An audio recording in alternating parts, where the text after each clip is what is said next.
Too Much Information is a production of iHeart Radio.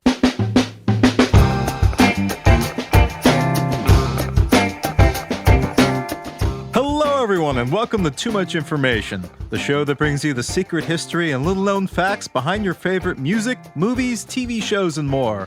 We are your twins of trivia, your divorcees of data, reporting live from the isolation cabin of information. My name is Jordan Runtagh. And I'm Alex Heigl. And, you know, on principle, we don't really cover many remakes on this show, mostly because they're never as good as the original, but this time we'll have to make an exception.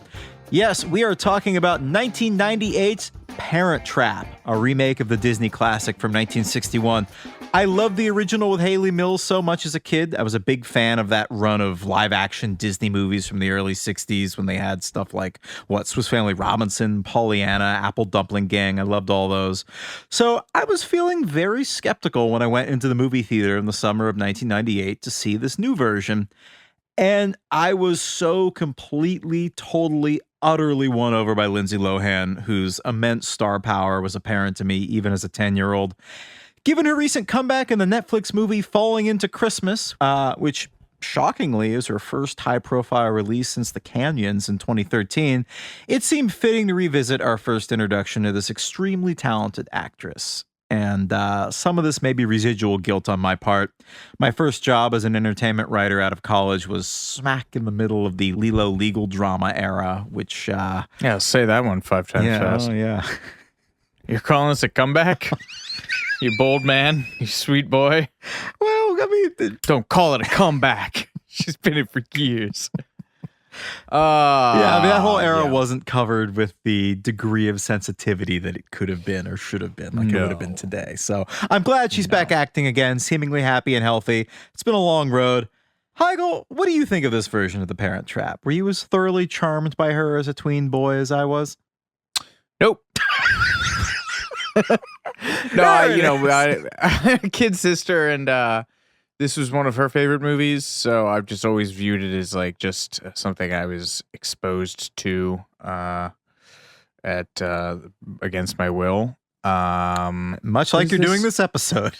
Yeah, I'm trying to think of what this.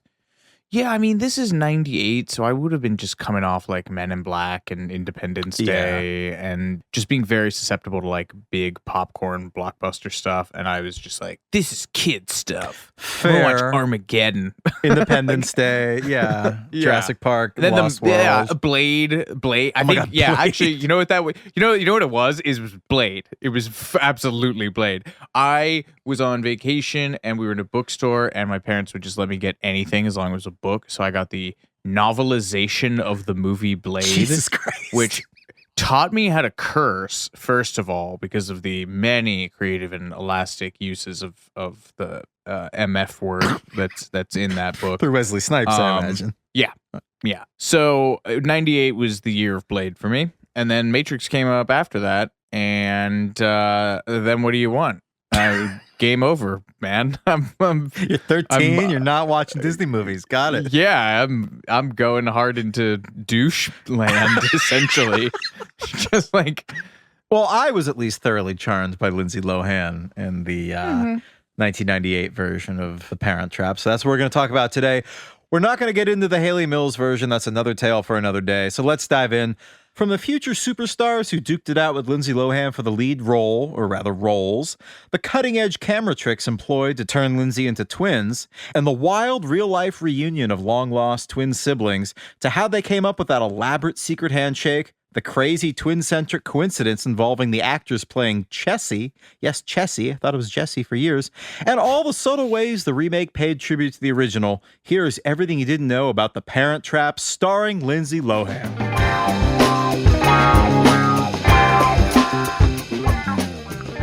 The story of Parent Trap 2.0 begins with the mighty Nancy Meyers, a brilliant writer and producer who, prior to this, was responsible for Private Benjamin with Goldie Hawn, Father of the Bride Part 1 and 2, as well as the slightly lesser known, to me at least, movie Baby Boom with Diane Keaton, and I Love Trouble with Julia Roberts and Nick Nolte, which has been in the news recently because apparently they had a huge falling out as a result of that. And I think Julia Roberts during press for that in the 90s called Nick Nolte a disgusting person. And Well, I mean, where's the lie? anyway, Google that. I just saw that earlier today. But anyway, Nancy Meyers, The Parent Trap was her directorial debut and was very much inspired by her two daughters, Hallie and Annie, who, it must be said, are not twins. She said that they both used to watch the 1961 version of The Parent Trap religiously. She said, but when both my girls hit 7 years old, the original was on loop in our house all day long, and I found myself falling for this movie all over again. And this gave her the idea to work on an updated version of this beloved classic. And I mentioned that her daughters' names were Hallie and Annie, which should sound familiar because those are the names of the twins in this movie. They're indeed named after writer, director, producer Nancy Meyers' daughters. And they both actually have cameos in the movie. Annie plays a towel girl who brings Elizabeth, the, mom in the movie, the first aid kit at the pool just after Dennis Quaid falls in. And Hallie plays the girl at Camp Walden who asks where the Navajo bunk is. And Annie also had a bit part in Father of the Bride as the young version of the main character, Annie. And as a goofy bit of Nancy Meyers' universe synergy, there was supposed to be a scene in The Parent Trap where they had a movie night at camp and they watched Father of the Bride. Not many people remember this, but Heigl Mills actually appeared in not one, but 3 sequels to The Parent Trap. The first was just called The Parent Trap 2, and it was made in 1986 for the then new Disney Channel. And I feel like this movie deserved a lot better because the plot's pretty good. One of the twins, I think it's Sharon, is a divorced single mom, and her daughter is trying to set her up with some guy, played by Tom Skerritt. But she refuses to go on a date with this guy, so her daughter contacts her aunt Susan, who's this mom's twin, and talks her aunt, into going on dates with this guy while pretending to be her mom, just to prime the romantic pump. I don't know really how they plan to make the switch. It's like a Cyrano kind of situation, but with twins. But with twins, that actually has legs. It's a good plot. Yeah. I don't really understand how they're going to switch the real Sharon in later on, but yeah, I guess they didn't get that far because the real Sharon gets wind of the scheme and secretly contacts her twin sister Susan's husband. And so they figure out where one of these dates are going to be, and they show up with Sharon in disguise. So basically it looks like Susan's husband is on a date with another woman at this restaurant while Susan is pretending to be her twin sister Sharon on a date with this other guy. I've gone cross-eyed. Yeah. I'm sure you did that as best you could. But Susan and Sharon. I know. Yeah, so Skerritt. Yeah. Like, now I'm just thinking about Tom Skerritt and Cheers. Oh, yeah. It's my happy place I go to. It's basically a big French farce. I dimly remember it being on TV, but apparently did well enough to make 2 more made-for-TV sequels with Heigl Mills. 1989's Parent Trap 3, and then later that same year, Parent Trap Hawaiian Honeymoon with Barry Bostwick as the apparent love interest. And all this is really funny to me because they just unceremoniously dumped the husband from The Parent Trap 2 because they hadn't planned to make any more sequels after that because Heigl Mills had said, I don't want to do any more sequels after The Parent Trap 2. At this time in the late 80s, she was cast in a Disney Channel series called Good Morning, Miss Bliss, where she played a middle school teacher, but it got canceled on the Disney Channel after 1 season. And then NBC picked it up, retooled it ever so slightly, and it became Saved by the Bell. And they kept most of the same actors, most of the same characters. You had Zach Morris, you had Lisa Turtle, Mr. Belding, Screech. They were all there on this show with Heigl Mills, but they got rid of the Heigl Mills character, the titular Miss Bliss, because they wanted to focus more on the teens and not the teacher. So all this to say, once the Miss Bliss sitcom gig dried up, I guess Heigl Mills was a little bit more willing to do more Parent Trap sequels. Speaking of nothing in particular. Speaking of the younger generation, we got there's Saved by the Bell. We'll work that in as a segue. Jamie, can we fix that in post? Scarlett Johansson, Jenna Malone, and Mara Wilson were all considered for the roles of Hallie and Annie. While they were looking for this lead for this film, Nancy Meyers said that she was looking for a little Diane Keaton, which is adorable and makes sense considering Diane Keaton starred in so many of Meyers' big hits like Father of the Bride, Baby Boom, and later It's Complicated. They did casting calls in Boston, Chicago, Minneapolis, Atlanta, Miami, Vancouver, Toronto, and London, as well as open calls in New York and LA. Ultimately, over 1,500 actors audition. Wow. And with a net that wide, you can bet that there were a few future stars in there as well. Casting director Eileen Starger later told Bustle in their epic oral history of this film that the first person she auditioned was Misha Barton, just a year off of getting her breakout role in The Sixth Sense, which still terrifies me. I'm feeling much better now. Oh, God, yeah. I was at NYU when Haley Joel Osment was there, and she used to come and visit him. Like, I have memories of, like, going into my dorm, and she would be, like, signing in at the security desk and stuff to go up and visit him, which I thought was cute that they were still friends. That is really lovely. Yeah. Actress Jenna Malone, your beloved Jenna Malone, later of Contact, Stepmom, and yes, Donnie Darko. Are you just secretly trying to Jenna Malone pill me? Been doing she's been popping up in a bunch of these. She was the first choice to play the twins, which again makes sense because she's an excellent actress. But she turned down the role a reported 3 times. Per 1997 interview with the LA Times, her agent begged her to take on the role, and she said no. She had also turned down other big films around the time, such as Volcano and Air Force One, and turned down all this big blockbuster fare to act in stuff like Bastard Out of Carolina and Hidden in America, 2 movies I am just now hearing of. Yeah. 2 movies I'm just now hearing of for the first time. Bastard Out of Carolina. And the rest. Other big names that were considered for this dual role. Michelle Trachtenberg, fresh out of Harriet the Spy and Nickelodeon's Pete and Pete. And she would have been a good fit based solely on the strength of her birthday, which is October 11th, the same day as Hallie and Annie's in the film. But, sadly, not strong enough to get her the part. And then, double irony, she went on to play the role of Penny in the Inspector Gadget movie, a role turned down by Lindsay Lohan.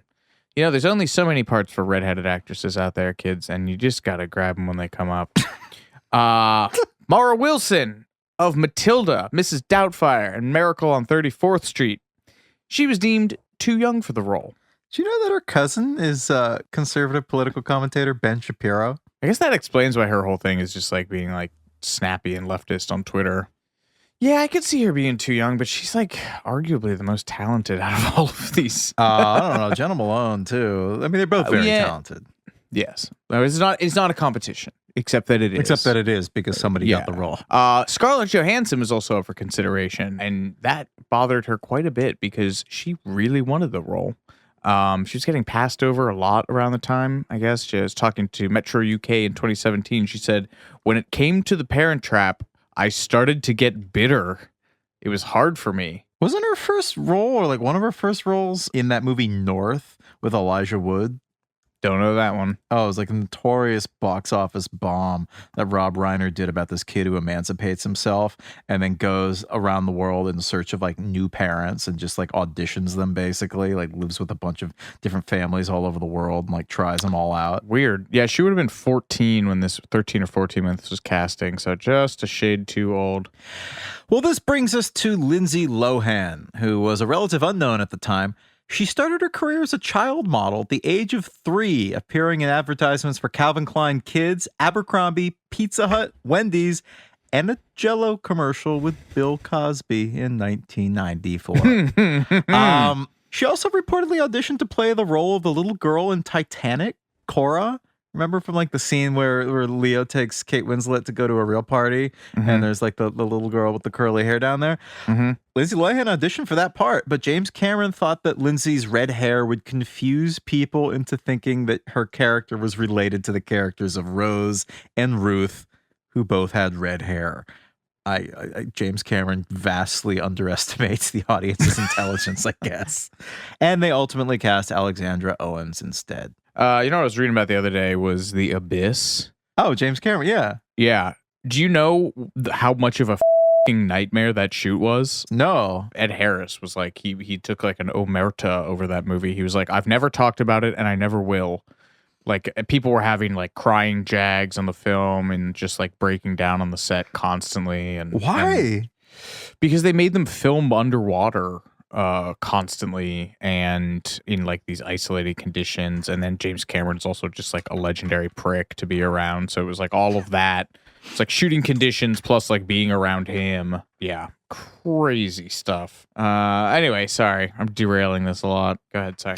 At the age of 10, Lindsay played Alexandra Fowler in the television soap opera Another World and remained in that role for a year before leaving to star in The Parent Trap. And she faked sick so she could attend the audition. I love that. And her prep for this role was fairly minimal.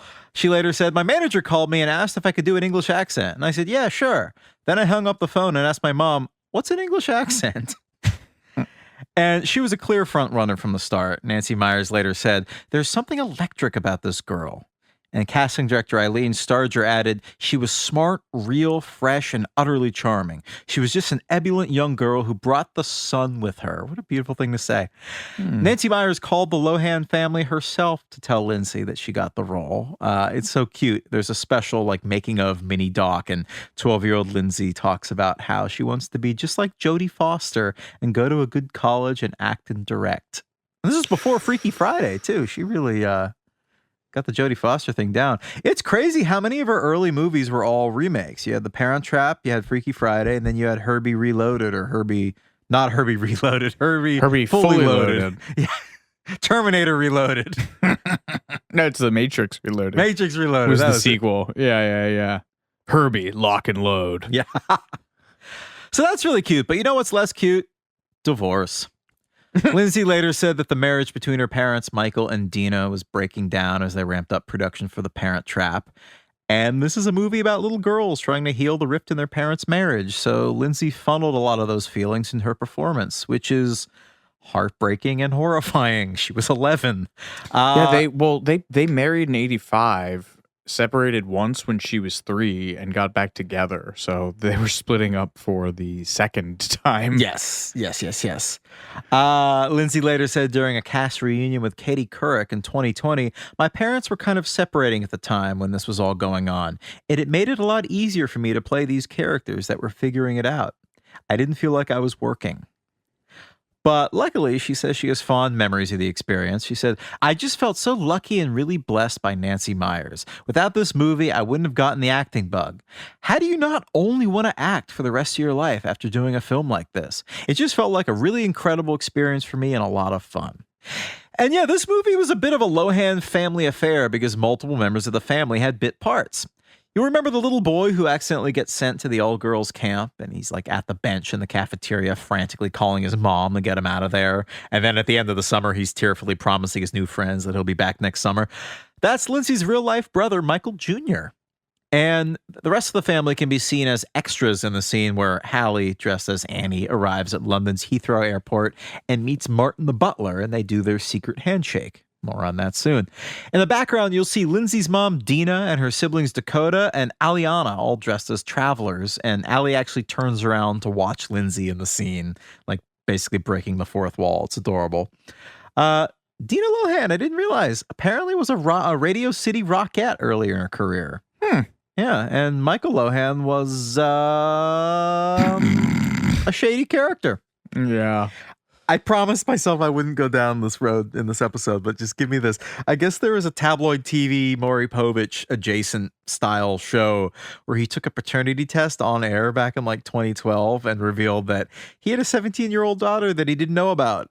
And then this teen started making all these claims in Touch magazine that she'd spent $25,000 on surgeries to make her look more like Lindsay. Yeah, and I mean, he worked on Wall Street in the 80s, so it's just like already he's coming in at a handicap in the being a good person Olympics.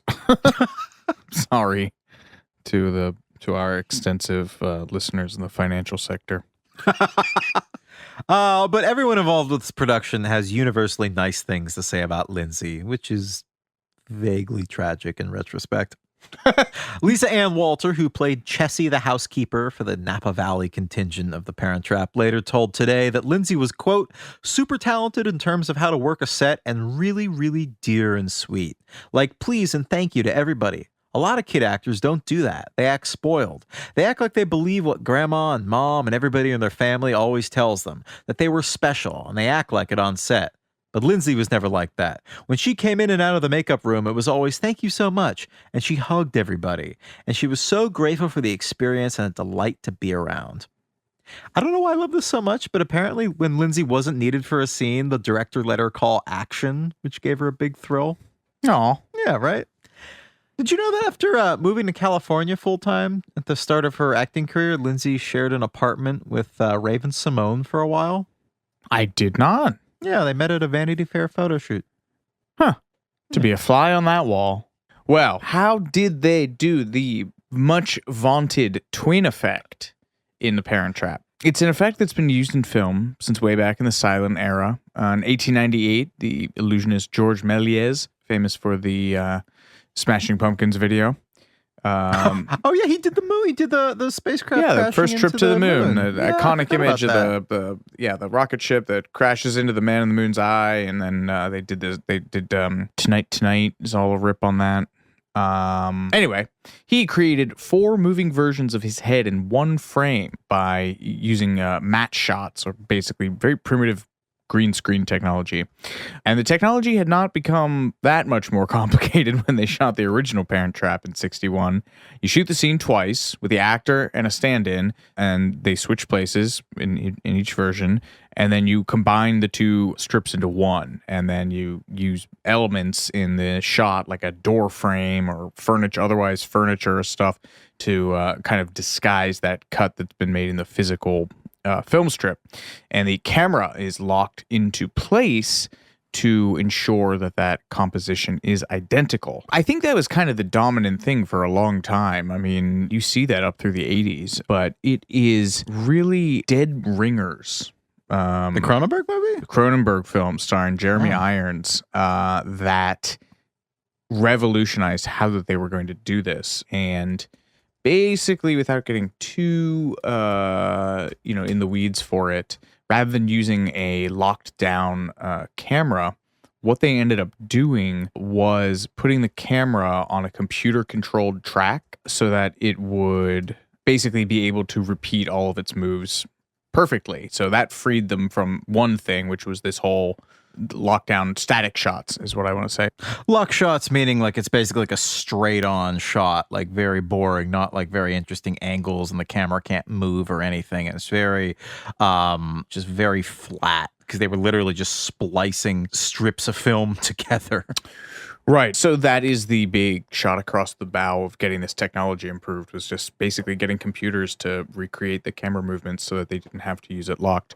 And on the 1998 version, they built on that technology. They'd shoot the first version with Lindsay as one of the twins, delivering her lines to a stand-in, which you do that so that the actor performing it helps their timing, their eye line, the blocking. And that double was a girl named Erin Mackey, who would later on be in Wicked and Anything Goes on Broadway. Then they reset the scene. Lindsay would change clothes, switch places, and she wore an earpiece that played the dialogue that she had just recorded as her twin, so the timing and inflections would all line up. But as we mentioned, with stuff like Dead Ringers as a precedent, by this point in the 90s, they have this motion control technology where you shoot your first pass, the computer learns what you've done with the camera movements, and then just repeats it perfectly. So then there's no human error. You know, this software that they have by this point can replicate that camera movement down to 1,000th of an inch. And they brought in my boy Dean Cundy. I was waiting for you to get to that. John Carpenter's first collaborator. You know, he's Who Framed Roger Rabbit, Back to the Future, Apollo 13, Jurassic Park. He's an effects legend. Yeah, he does all these tricky effect shots in Parent Trap. Dean Cundy's my boy. But, you know, there are still problems. It's evolving technology. By way of illustration, for some of the scenes that are shot outside, it's easy to tell that Lindsay's playing both twins because their shadows are different because of the sun. But this was obviously like an incredibly painstaking process, especially with a child star, and that mandated that she act every scene twice perfectly. And you know, they kind of had to make their own fun on the set to get through this. The actresses who were played the evil Meredith Blake and Chessy, the loyal housekeeper for Hallie and Annie's dad, really bonded over all this downtime, and they actually became best friends and remain so to this day. I love that. Yeah. Lisa Ann Walters, who played Chessy, later said, part of the reason we became best friends on that set is we spent a lot of time creating fun for ourselves back in the trailers while we waited for setups to happen. But poor Lindsay did not make it easy on herself. Also, she was not the beneficiary of all these free times because all the extra setups were just for her. But she made it hard on herself, particularly because of her choice of nail polish. During an interview with Vogue in April 2022, she said, I was so strong on the fact that I had to wear nail polish as Hallie, and it had to be the blue hard candy. So what that meant was that this would have to be painstakingly removed and reapplied every time she had to switch to playing the other twin, which she said made things, quote, a nightmare for everybody in a presaging of her later career. Sorry.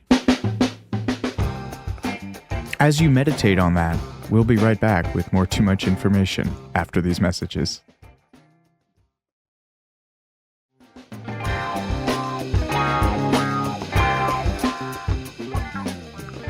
I just want to take a quick history break right here. We don't want to get into the Haley Mills version because, as we said, that's a whole nother episode. But I didn't realize that The Parent Trap is actually based on a 1949 book by the German children's author Erich Kästner called Lisa and Lottie. And the author had actually developed it during World War II as a potential movie, but the Nazi authorities refused to let him work because he was a pacifist and openly opposed the Nazi party. He'd been interrogated by the Gestapo on numerous occasions, and his books were subject to the famous Nazi book burnings. To be honest, I don't know why he wasn't just killed outright, but apparently just before Berlin fell at the end of the war in 1945, he received a tip that the SS planned to come to his house and kill him and other Nazi opponents, so he skipped town, pretending to location scout for a non-existent film. That was his cover story. So that's all crazy, the guy who wrote the story for The Parent Trap. In addition to the Disney versions of The Parent Trap, Erich Kästner's book has been adapted into a 1950 movie in Germany, and also a 1995 Iranian movie called Strange Sisters. He was nominated for the Nobel Prize in Literature 6 times, right? 6 times. Yeah. That's brutal. Wow, that's almost as bad as having the SS after you. Hey-o. Well, from Nazis to youth camps. Shooting for the movie began in July 1997, just after Lindsay's 11th birthday, and it went through mid-December 1997. Filming on locations in London, Los Angeles, Napa Valley, and Lake Arrowhead, where they shot the scenes that took place at Camp Walden, which was filmed in the real-life summer camp called Camp Seeley. If you big Parent Trap fans and you have little girls who want to go to summer camp, send them there, and then when you pick them up, you can see the real Camp Walden. Lindsay Lohan's allergic to horses, so that's one outdoorsy camp activity that was off limits to her. She's also allergic to blueberries. All right. That sucks. Sorry, Lindsay. That's a good berry.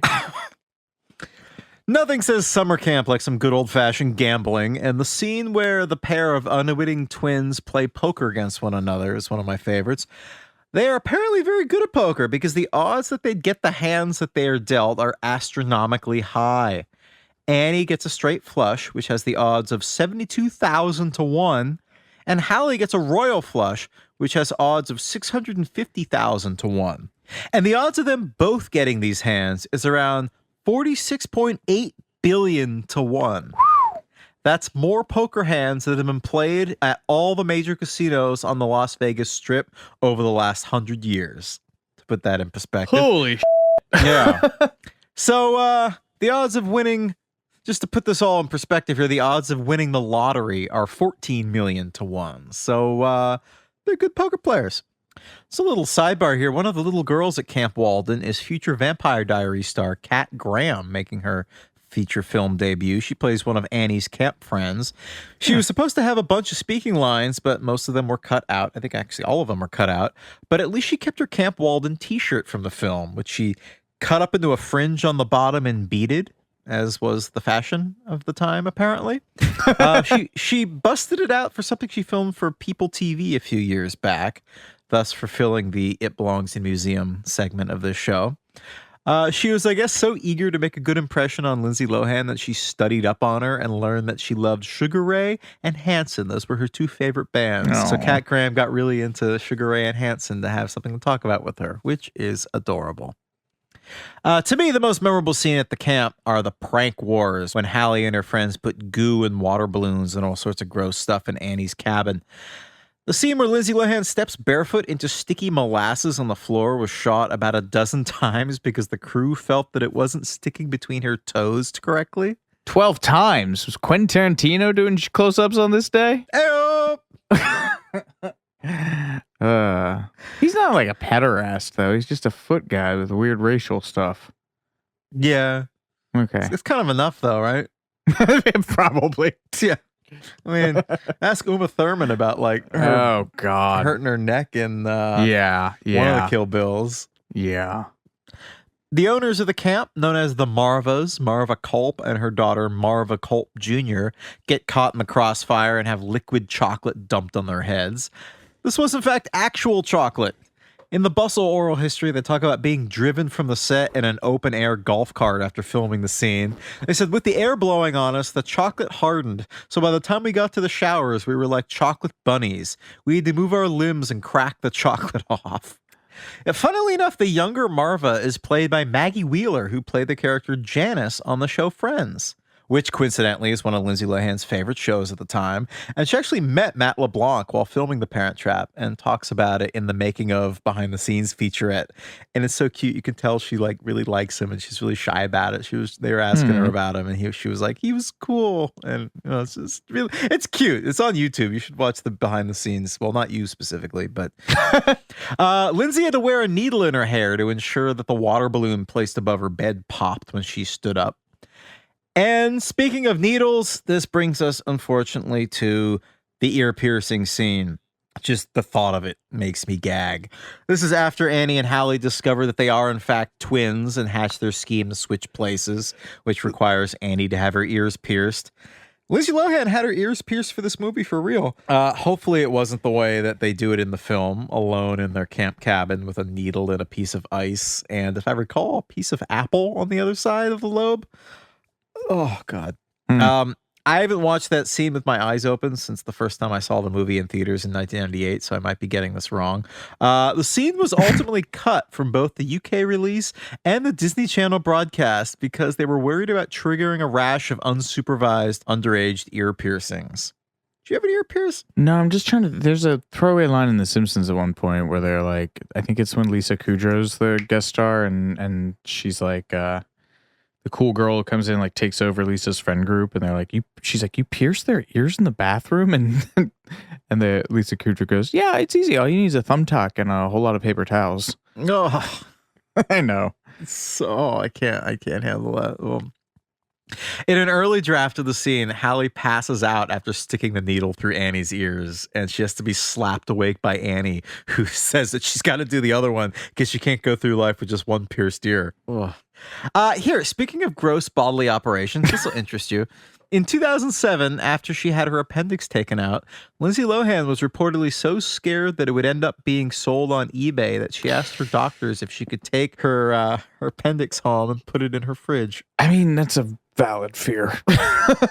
Sadly. I think when Ringo Starr had his tonsils out at the height of Beatlemania, they like personally oversaw that it was like destroyed in the incinerator for the same concern. Oh, that was the year that she was in I Know Who Killed Me and Georgia Rule. So, yeah, I don't know if people are really battling over her.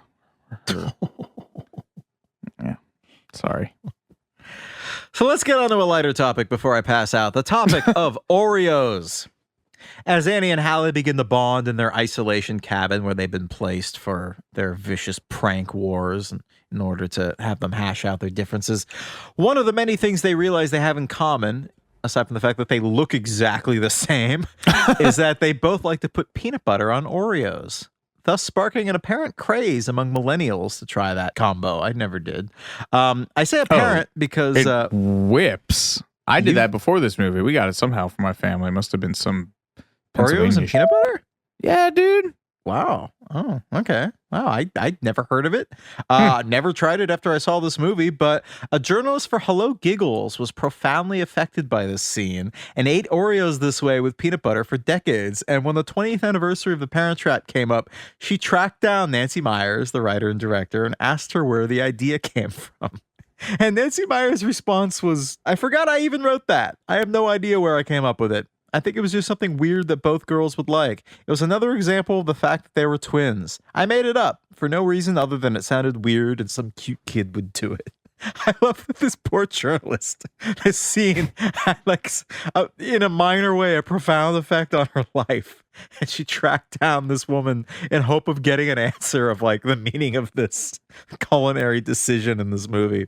And Nancy Meyers was just like, nope, can't help you. Maybe I Mandela effect this. I maybe she did make it up and we only did it after that. I don't know. I mean, it seems like it can't have possibly been invented in 1998. 86 years after the... I'd never heard of it, and I know all sorts of weird regional... All right, that's fine. Anyway, all this talk of Oreos leads us to the Easter eggs. Well... You ever had Oreos and hard-boiled eggs? How's that for a segue, you rubes? This leads us to the Easter eggs in the 1998 version of The Parent Trap that pay tribute to the 1961 original. Perhaps the least memorable or impressive is the fact that both movies feature Nabisco product placement in a crucial scene where the twins begin to set aside their differences and bond. In the new movie, it's the Oreo and peanut butter. And in the original, they share Fig Newton, one of the worst cookies in the world, and a sin against God and man alike. But, moving down. Perhaps the biggest and best throwback to the original is that they got the woman who played the evil girlfriend from the first movie, Vicky, to come back and make a cameo as the mother of Dennis Quaid's evil girlfriend, Meredith Blake. She even tells the girls, you can call me Aunt Vicky. Joanna Barnes was that actress's name, and you think she's the only actor from the original to appear in the 98 remake? I believe so, yeah. If I get this wrong, I'm sure I'll hear, but... Well, they reportedly reached out to Haley Mills to see if she was interested, but she declined because supposedly she was starring in a touring production of The King and I. Opposite Yul Brynner? What was he doing? Oh, he was dead. That was after his, ladies and gentlemen, the late Yul Brynner commercial. Oh. Remember, the anti-smoking thing? Yeah. Ooh. In another scene, Hallie can be heard singing a brief snippet of the song Let's Get Together as she walks into an elevator before she meets Meredith for the first time. The song was originally performed by the twins in the 1961 version, and clearly she is singing just enough to not have to pay royalties on it. During the pool scene where Annie meets the evil Meredith, Meredith is on the phone with Reverend Mosby, who is a character of the 1961 film. And speaking of the hotel, in the pool scene, this whole thing goes down at the Stafford Hotel, which is the place where Annie and Hallie's parents have their inadvertent reunion.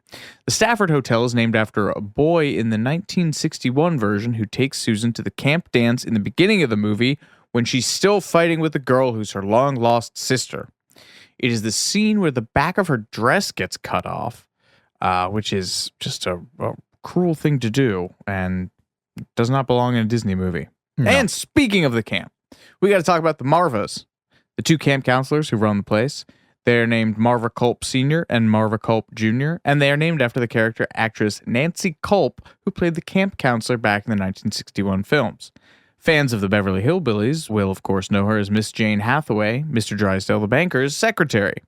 Also, there are bunkhouses called Arapahoe in both films. When Hallie as Annie meets her English grandfather, she tells him he smells of pipe tobacco and peppermint. Haley says the exact same thing to her long-lost grandfather in the original. And this is the weirdest one out of all of these. Both movies are 2 hours and 8 minutes long. Wonder if they did that on purpose. That's a hard thing to arrange though, right? Yeah. Now, there have been a number of real-life instances of long-lost twins reuniting after years, and some of their stories are almost as dramatic as The Parent Trap. Actually, I'm going to amend that. Some of their stories are even more dramatic than The Parent Trap. So I'd like to do a quick lightning round of some of the most interesting in ascending order of crazy / violation of human rights. Identical twins Jim Lewis and Jim Springer were separated by adoption at 4 weeks old in 1940 and reunited in 1979. When they met, these two Jims found a number of remarkable similarities. This is per a New York Times article by Edwin Chen. They both married and divorced women named Linda. They both remarried women named Betty. Their first sons were both named James. Their sons' middle names were Allen, spelled differently, but still. Both weighed 180 pounds, both worked in law enforcement, both smoked Salem cigarettes and drank Miller Lite, and both bit their fingernails. They both enjoyed woodworking. They both suffered from stress headaches. They both, as children, owned a dog that they named Toy. After reuniting, they became involved with the Minnesota Study of Twins Reared Apart project, which eventually morphed into the Minnesota Twin Family Study, which is reasonably famous. And the purpose of that study is to basically try to answer the developmental question of whether nature or nurture has a bigger effect on children. There's a similar, though less dramatic, instance of two twins who spent 4 decades apart being reunited in London in the late 80s, both dressed almost exactly the same, including wearing almost identical outfits the day they met.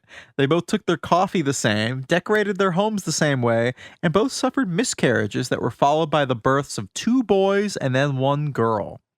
They also laugh and fold their arms in the same distinctive way, leading to their nickname, the Giggle Twins. I feel like that one could have gone back to the drawing board a couple times. Giggle Twins, yeah. Yeah. Moving right along. Anaïs Bordier was a young woman raised in France and studying in the UK when one day in 2012, a friend of hers tells her about an American actress who looks just like her. This actress's name is Samantha Futterman, who was born in South Korea, just like Anaïs, and adopted just like her. She watches these YouTube videos with her and sees that they do look and speak exactly the same, and they have the same birthday. This French woman is sufficiently freaked out and sends this actress a Facebook message. So I don't want to be too Lindsay Lohan, but, well, how to put it? I was wondering where you were born. They have a bunch of Skype calls and meet up in person in London, and their similarities are, like the last example, pretty crazy. They both hate cooked carrots.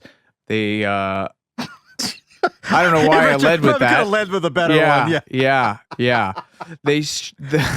But the two said they share almost everything in common, from painting or not painting their nails at the same time and going to the hairdresser on almost the same date. They ultimately did take a DNA test that proved they're related. And Anaïs told The Guardian in 2015, "We are so similar. She reacts to things the same way I do. We're both awkward and have the same strange sense of humor. She doesn't have to explain herself to me, and she understands me perfectly too." Jordan, they're talking about us. Oh. Their experience formed the basis of the 2014 book Separated at Birth, a true love story of twin sisters reunited, and a 2015 documentary, Twinsters. Imagine if just like I sent you a YouTube clip of somebody who was your long lost twin just being interviewed. Like, how nuts would that be? I'd have to kill him. That's the difference between men and women. You'd give it a thumbs down on YouTube. Yeah, first, that's the difference between men and women. Is that they see an opportunity. Yeah, they see an opportunity to bond. We have to get rid of the competition. It's my men's rights spiel for this episode. That's why men and women are different. A few years back in 2018, there was a documentary called 3 Identical Strangers, which followed the story of triplet brothers, who were separated at birth in 1961. Apparently as some sort of sinister nature versus nurture psych program study, and they were placed in 3 separate socioeconomic households on purpose. Over the course of their lives, they were visited by researchers posing as adoption agency officials to check in with them for their study. But they were never told about this experiment or about each other. Then, when they were all 19, one of the 3 enrolled in college, where he soon came face to face with his own face. He met one of his brothers, and they quickly realized they were long-lost twins, and the story got news coverage, which then led the 3rd brother to get in contact with them when they saw him on the news. Despite growing up in 3 different households, the similarities were jaw-dropping, as Kevin Fallon writes in the Daily Beast. They shared the exact same mannerisms, even sitting the same way. They were all wrestlers, liked the same colors, had the same taste in older women, and even bought the same brand of cigarettes. It does have a sad ending, however. I believe one of the brothers died by suicide in the 2000s, and the remaining two brothers have been staunch opponents of these kind of experiments ever since. Because of this resulting controversy, New York State changed its laws to require twins to be raised by the same family, and the results of the study that they were apparently a part of have been embargoed until 2066. Good Lord, that is grim. Yeah. Oh, this one's my favorite. I love this one. But this is better. We're trending. We're trending back up. Not the word. Okay. No, the trend. Yeah, these get crazier in increasing order of. Yeah, these just all get crazier. Tremendous. This one's out of Colombia. Dates back to June of 2015. Involving two sets of identical twins that were born in 1987. The hospital made a mistake and switched two of the brothers, so each family went home with only one of their actual children. Instead of having two sets of identical twins, they were raised as two sets of fraternal twins. Which are the twins that don't look alike. Yeah. They all lived near one another in the city of Bogota, but didn't know about one another until 2013 when they were 25 years old. And when apparently the friend of one set of brothers had seen the other set out and about, I guess they worked at like a butcher shop or something. I don't know. So finally, all four of them meet up in the town square one night for the very first time. And one of them later told the BBC of this first meeting, "I was scared because there were two people who looked exactly like my brother and me, but at the same time, I didn't know who they were." That's a very on the nose and accurate quote of what that would be like. The story is chronicled in the New York Times Magazine story, The Mixed Up Brothers of Bogota, and the new book, co-authored by psychologist Nancy Heigl, Accidental Brothers, the story of twins exchanged at birth and the power of nature and nurture. Isn't that crazy? Yeah, I have reason to believe those men were all prepared to fight each other. Yeah, I mean, yeah, town square at night. Yeah, this gets back to what you were saying earlier. What do you do if you see like your doppelganger out at night? I'm immediately going to a body snatcher scenario more than like a whimsical long lost twin. Your doppelganger and your brother's doppelganger. Yeah, that's when it tips into like body snatchers territory. Just like what government experiment wrought this? Turns out not an experiment at all, just garden variety incompetence. In New York, it's the sinister machinations to just ruin a set of triplets' lives, and in Colombia, it's just a plain old brain fart on the job. God love him. And finally, you know that thing about how people are supposed to be attracted to people who sort of look like themselves? Buckle up.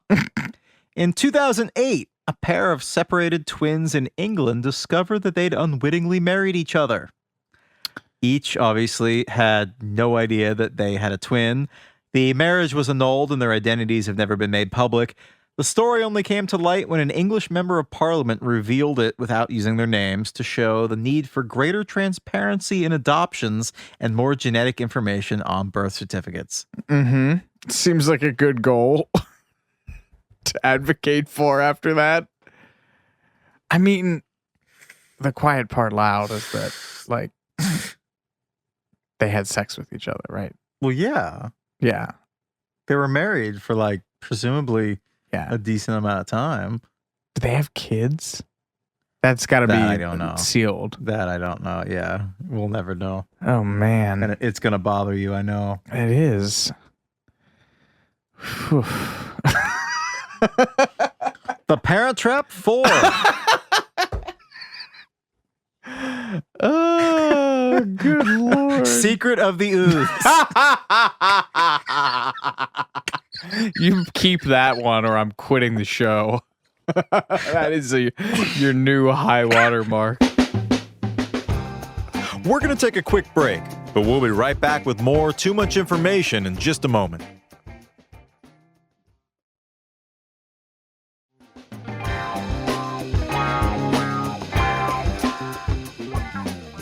Well, we should talk about the titular parents in The Parent Trap, Elizabeth James and Nick Parker.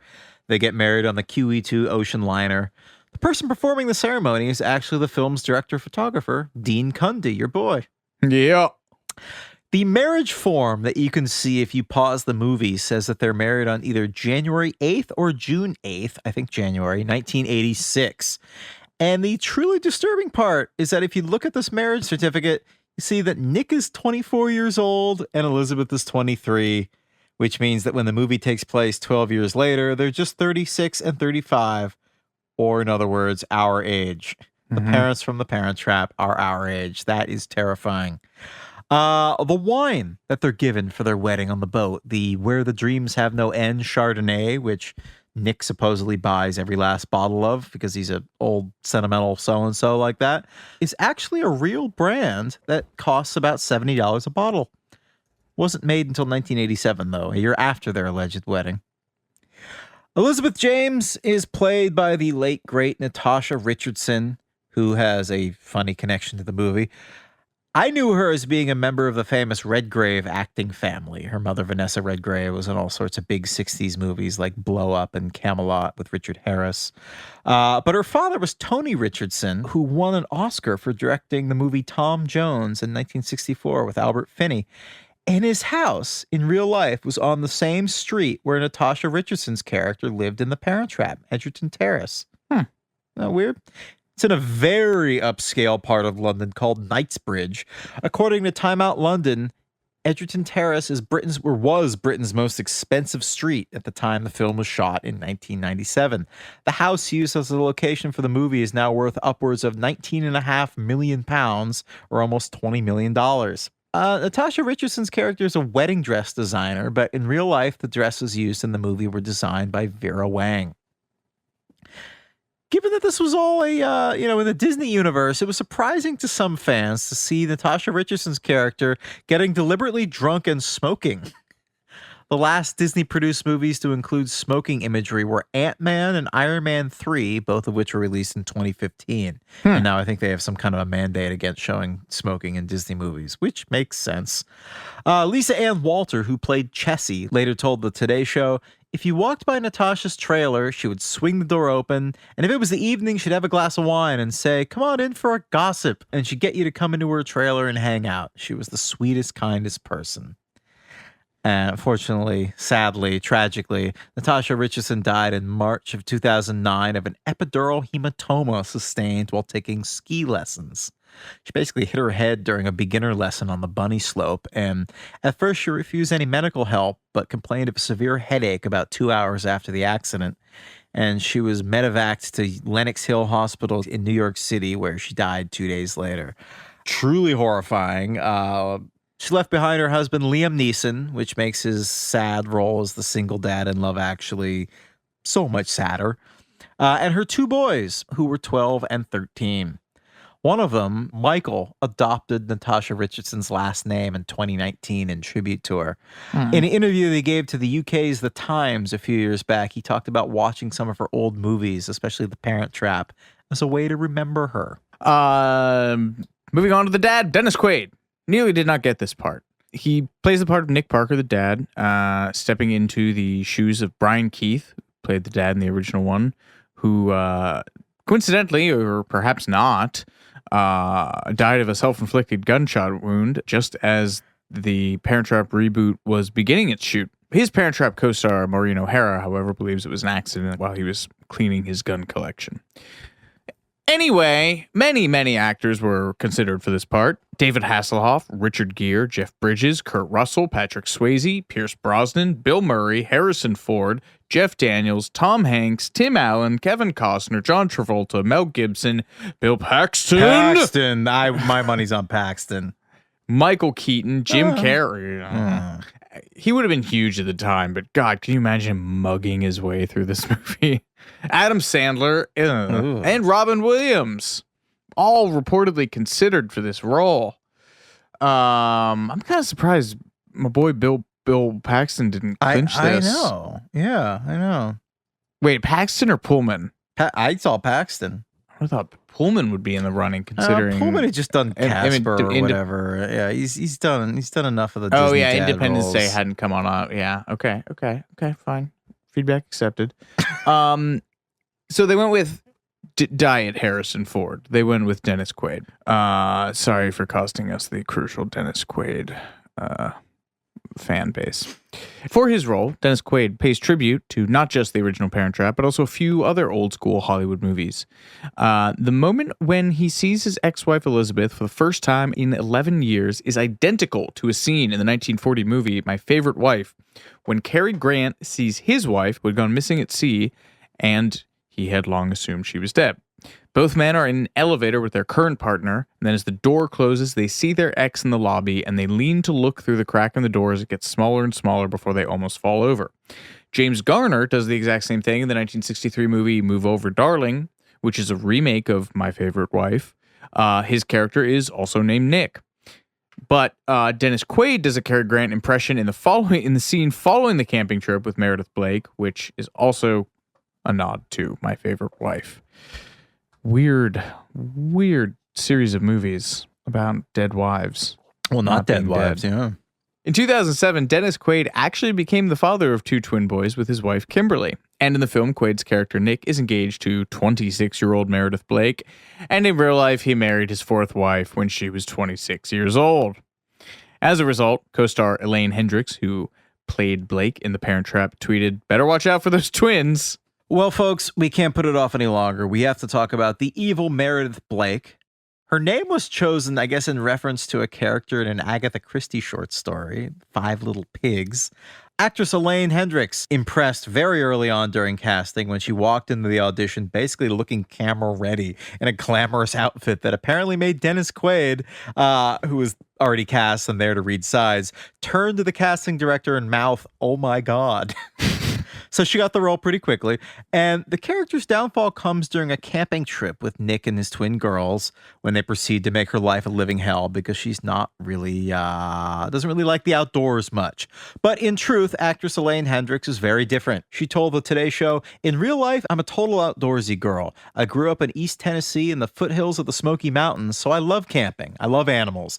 If a lizard crawled on my head, I would be thrilled." So all of that was actually acting for me. I had to act like I was having trouble walking down a log. I had to act like the backpack was heavy. I had to act like, "Oh, this is so hard going over the rocks." No, it was all easy. And she's referring to the famous scene when a lizard jumps on her head and crawls into her mouth, which is so gross. The effect was achieved by using 3 different kinds of lizards, but Elaine Hendricks has been pretty coy about how they pulled it off. She told Bustle, "When I was filming, I was sworn to secrecy. I just tell people, listen, it's movie magic. There was a real one, a fake one, and a computer-generated one in there too. Go back and watch and see what you can figure out." And I don't know, you think she'd be willing to share and win people over because people hate her. Her role in this movie, yeah. For a while, she was bummed out. She said, "There was a while there when I got frustrated that it followed me," meaning this character, "but I made peace with it. And now I've so embraced it because it's just so fun. And especially now, after playing all different types of characters, being the villain is really the most fun to do." And there was some viral tweet a few years ago where someone posted a picture of her character and wrote, "Kids today will never know how much we hated this woman." And I guess she saw the tweet and responded by saying, "I will ship every one of you brats off to Switzerland," which is her line in the movie. And that went insanely viral, which is cute. And her friend, her best friend apparently, Lisa Ann Walter, who played Chessy in the movie, said, "Now girls from the this is kind of mean. Now girls from the Kardashian generation are like, 'Girl, I hated you when I was young, but now I see you were just trying to land the bag, and those kids ruined it.' So now she's a role model." I enjoy that reading. Yeah, Lisa Ann Walter's hilarious. I just love that they're friends now. I love that Chessy and Meredith Blake are best friends. They met in the movie during all that downtime, and now they're still tight to this day. And now we got to talk Speaking about of Chessy, yeah. Now we got to talk about arguably the coolest character in this movie, Chessy the housekeeper. You thought she was named Jessie though, until researching this podcast. Apparently, she did too. Yeah, Lisa Ann Walters agreed with you. She's quoted as saying, "I didn't know it was Chessy the first time. It totally sounds like Jessie. And I had to say to the team, what the hell is a Chessy? I don't understand Chessy. There's nobody named Chessy. It's not short for anything." And apparently it's short for something. It's Nancy Meyer's interior decorator friend. Chessica? Chastain? Chessitore? Chesterette. Chestera. She's hysterical. Chesterical. Chesterical pregnancy. She is the best character in this movie because she's one of the only people who knows what's going on at all times. She's one of the first people to figure out what's going on with the twin. The first people to figure out that they've switched places. And there's a very emotional scene where it finally dawns on her that she's in the presence of this long-lost little girl she hadn't seen in a decade. This took several days to film, and by one reported figure, 73 takes. Those are Kubrick numbers. And Lisa Ann Walter was getting really upset that she wasn't nailing it. She basically started questioning all of her professional choices up until that point. She told Bustle, about halfway through all those takes, people were giving me different directions. I started to question what I was doing and thought, oh my God, I'm messing this up. Maybe I'm doing the wrong thing. Maybe I suck. Maybe I'm a terrible actress. Maybe I'm just awful. But then she said that when she took a break from doing the scene, Dennis Quaid put his hands down on either side of me, put his forehead against mine, and said, I think the work you're doing is magnificent.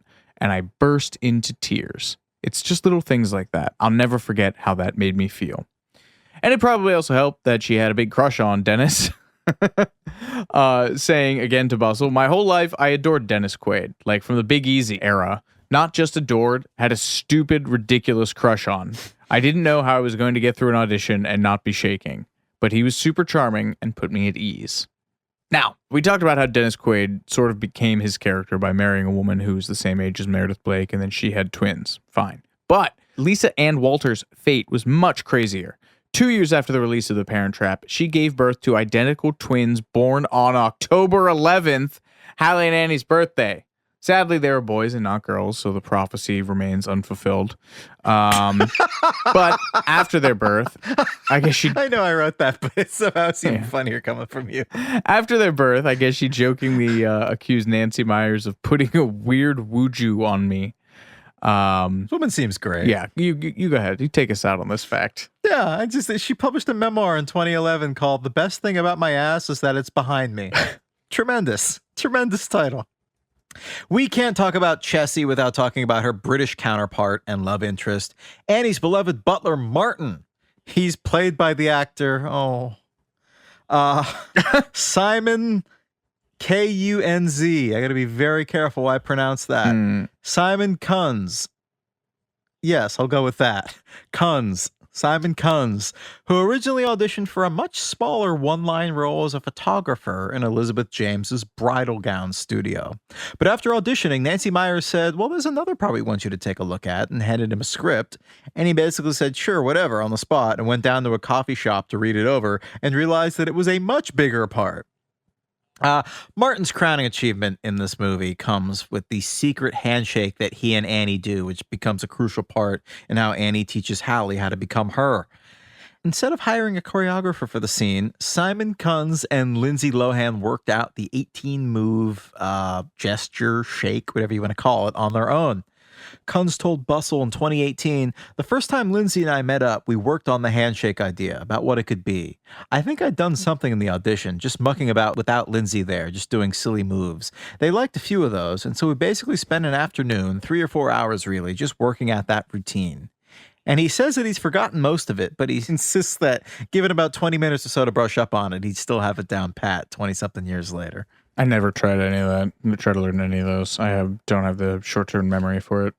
I don't have the coordination for it. There's a fun little Easter egg in this with the song that plays whenever they do that handshake. It's an instrumental track called Soulful Strut.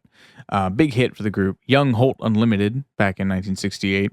But the song is actually just the backing track from another song by Barbara Acklin called Am I the Same Girl, where they just pulled her vocal track from it and released it as an instrumental single with a piano solo on it under a different title. God, the mid-century music industry was just the best. Yeah, I don't know why to this day I don't know why that happened. The music industry. What do they say? What does Horace Thompson say? A cruel and shallow trench where good men die like dogs and the rats get fat. And there's also a negative side. Anyway, yeah, and so it's a bit of an in-universe Easter egg because there's a song called Am I the Same Girl playing at a crucial point in The Parent Trap when the whole thing about the same girl Little You see girl's where I'm going pretending with this. somebody she's not. Yeah. The movie also opens with Love by Nat King Cole playing over the wedding on the QE2 ocean liner and closes with This Will Be an Everlasting Love by his daughter Natalie Cole during Nick and Elizabeth's second wedding, which is a cute little bookend. And Jordan, take it away. Give us that Beatles reference that I know you've been clamoring to get to. Yes. You son of a bitch. I couldn't live with myself if I didn't shout out the Beatles connection in this movie. When Elizabeth takes Hallie as Annie, in disguise as Annie, to her photography shoot, they walk across the crosswalk just like the Beatles did on the cover of Abbey Road while Here Comes the Sun plays.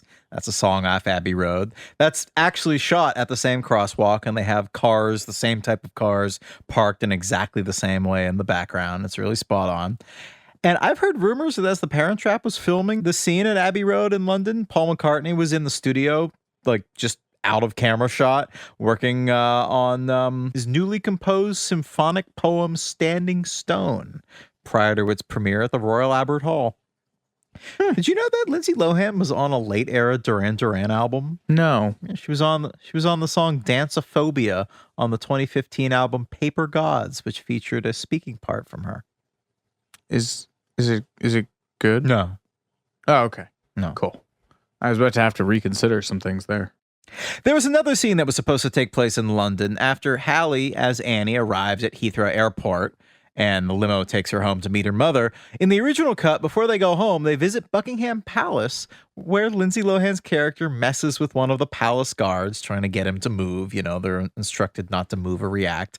And while she's there messing with the guard, the gate at the palace opens, and the Queen, R.I.P., drives out, and they have a quick conversation. And it's actually really cute. Hallie gets flustered and forgets the difference between Your Highness and Your Majesty, and she forgets to curtsy. But the Queen's very nice and tells her not to worry about it and that she wouldn't tell a soul.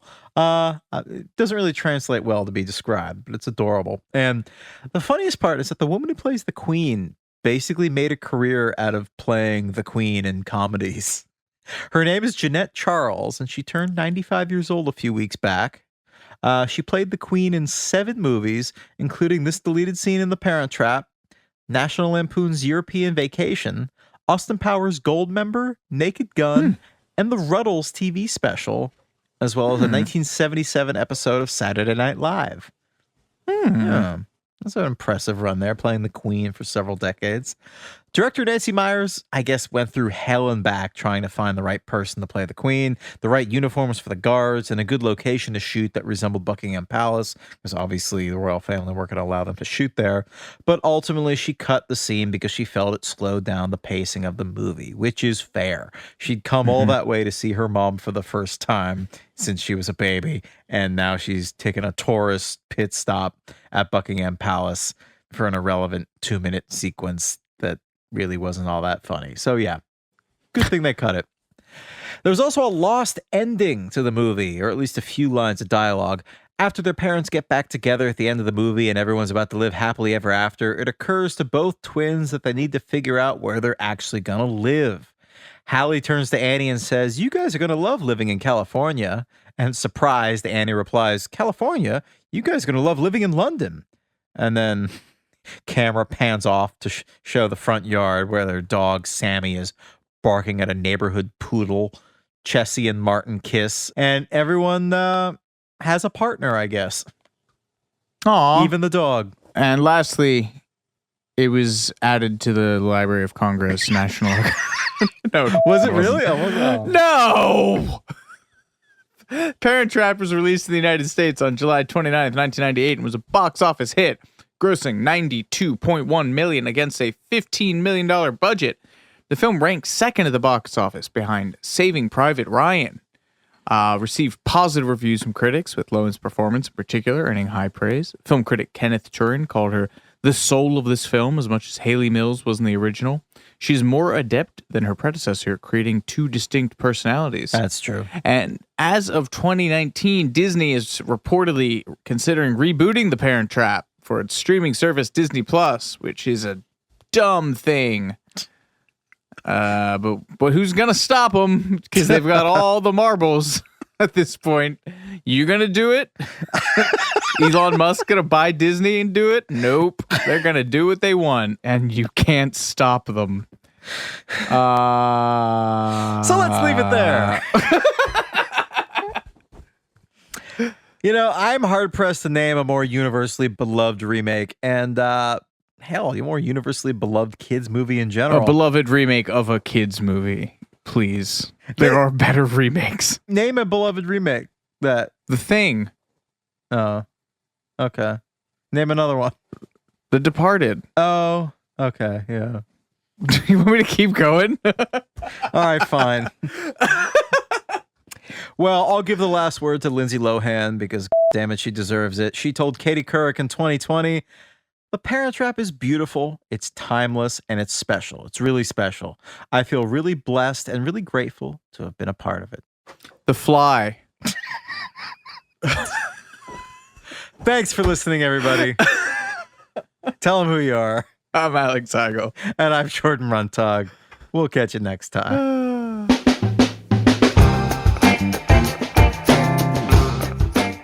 Too Much Information was a production of iHeart Radio. The show's executive producers are Noel Brown and Jordan Runtagh. The show's supervising producer is Michael Alder June. The show was researched, written, and hosted by Jordan Runtagh and Alex Heigl. With original music by Seth Applebaum and the Ghost Funk Orchestra. If you like what you heard, please subscribe and leave us a review. For more podcasts on iHeartRadio, visit the iHeartRadio app, Apple Podcasts, or wherever you listen to your favorite shows.